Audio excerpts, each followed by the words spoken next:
Hello, and welcome again to the Centerpoint YouTube channel where we're doing our video lesson series on apologetics.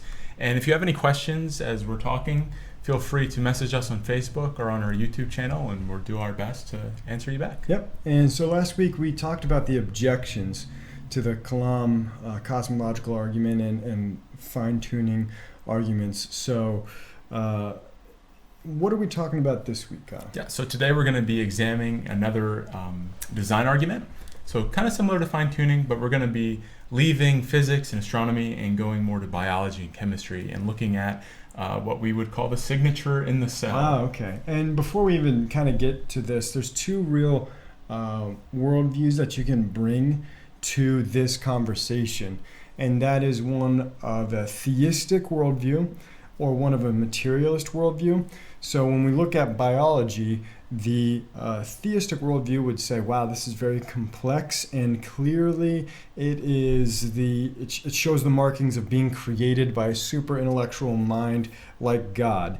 And a materialist worldview would take a look at it and say, no, it only gives the appearance, biology only gives, it's very complex, but it only gives the appearance of being designed by God. Yeah, and just to say that again, over the last 100 years in biology has really said there's no design, and however there's this appearance of design where, like Vince said, man, it really looks designed, but that design is an illusion. Yeah. It can be explained by natural selection or something else. Yeah. And Richard Dawkins has a good quote on this in his book, The Blind Watchmaker. It says, biology is the study of complicated things that give an appearance of having been designed for a purpose. So that's what Richard Dawkins has to say. Yeah, in his book, The Blind Watchmaker. And here's another comment by Francisco Ayala, former president of the American Association for the Advancement of Science.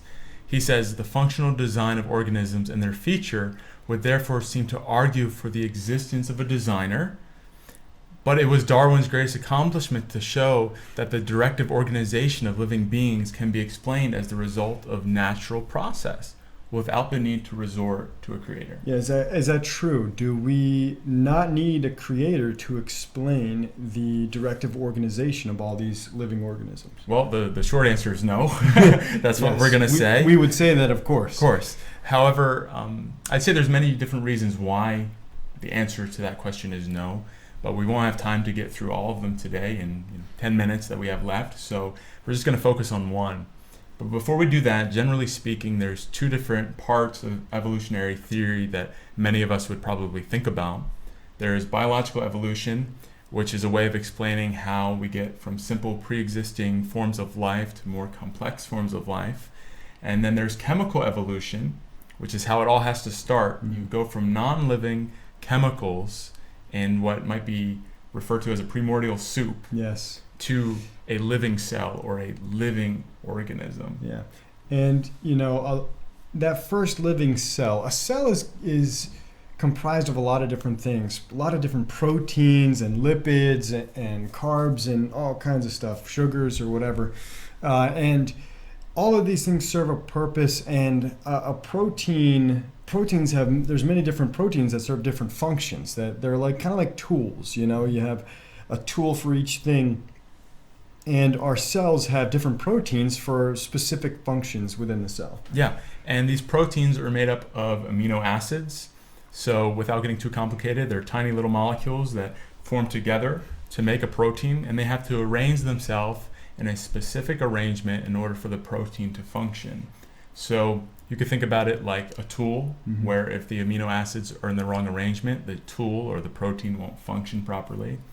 Probably the easiest way to think about it is amino acids are like letters and the protein is like the sentence.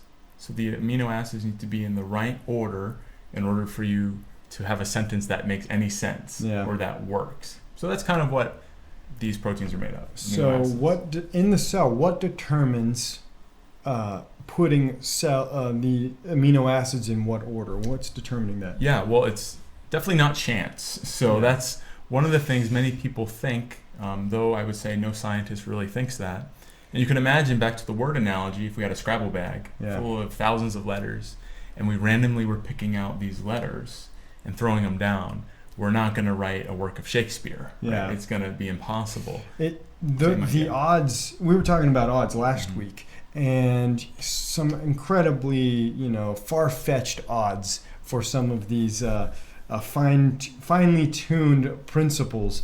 Yeah. This one takes the cake, though. If you try to incredible. form just the simplest protein, which is only like a couple hundred amino acids, just by shaking up all of the amino acids that are in a primordial soup, and the chances of them coming together in the right order, it's astronomical. It all of the stuff we talked about last week or the week before pale in comparison to these kinds of odds. It's so it's not just chance. It's definitely not chance. Yeah. It's far from chance. So what it really is then is DNA. Mm-hmm. Many of us probably know that.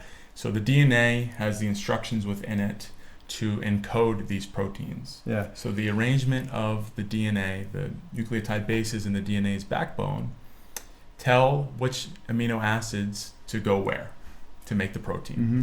And there's a quote here that shows how DNA really is the key to organizing all this information. This is from David Baltimore, who's a Nobel laureate. He refers to modern biology as the science of information.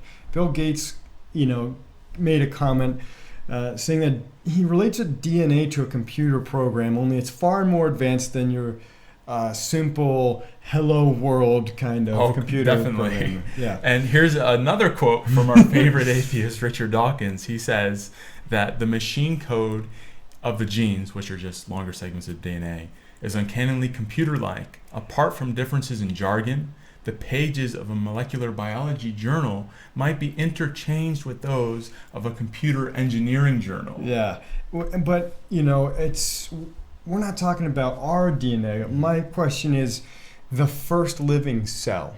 Before anything, before humans, I get that we have complicated DNA, but what about like a simple amoeba? What kind of, how many genes do they have, and as it turns out, even the simplest amoeba, you think, oh, it's a simple one-celled organism. Yeah. It's probably pretty simple, but really there's so much genetic code in the DNA of an amoeba. It's more than the Encyclopedia Britannica has information in it. The amoeba has more information in it than all of those encyclopedias. Absolutely. And so the fundamental mystery of the origin of life then is really trying to understand the origin of information. Where did this information come from, and who put the message inside of DNA? And since this is a design argument, it's the same three options that we had back for the fine-tuning of the universe. It's either physical necessity, chance, or design. Yeah. So briefly, without getting too much into it for sake of time, physical necessity is out the window because there's no reason the DNA should be arranged the way that it's arranged. There's nothing forcing these amino acids to be arranged. There's no law like gravity that forces these amino acids to arrange like it. Right. Chance is out the window, like we said, with the Scrabble analogy. Using the computer code analogy, if I just sit here and bang away on this keyboard in front of me, I'm not going to write an operating system, right?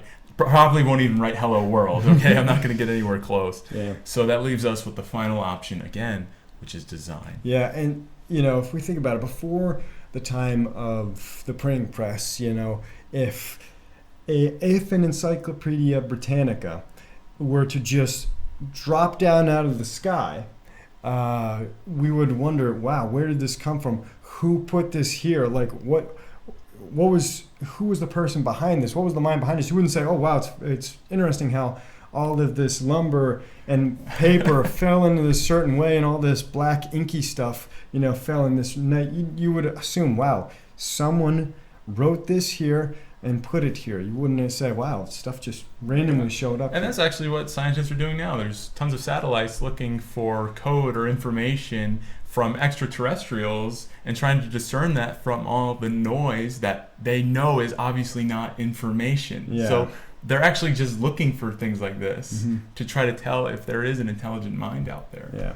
And this is one of the reasons former atheist Anthony Flew, I think we may have mentioned him before, changed his mind about God.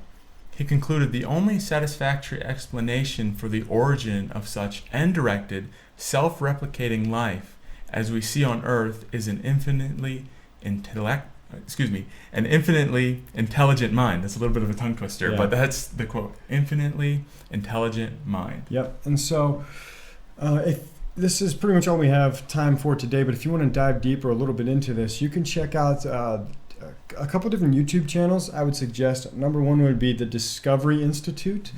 Put that into YouTube, and in there in a couple videos, you'll see a guy named Stephen Meyer. He has his own YouTube channel, so you can put his name back into YouTube, and his channel will have a lot of stuff there too. In fact, I have a book here that Stephen Meyer wrote called Signature in the Cell. Which we mentioned earlier. Yeah, this really goes in depth. It's a very thick book, so if you have spare time and you're looking for something to add to your reading list, I would check it out. So thank you very much for tuning in, and we'll see you next week.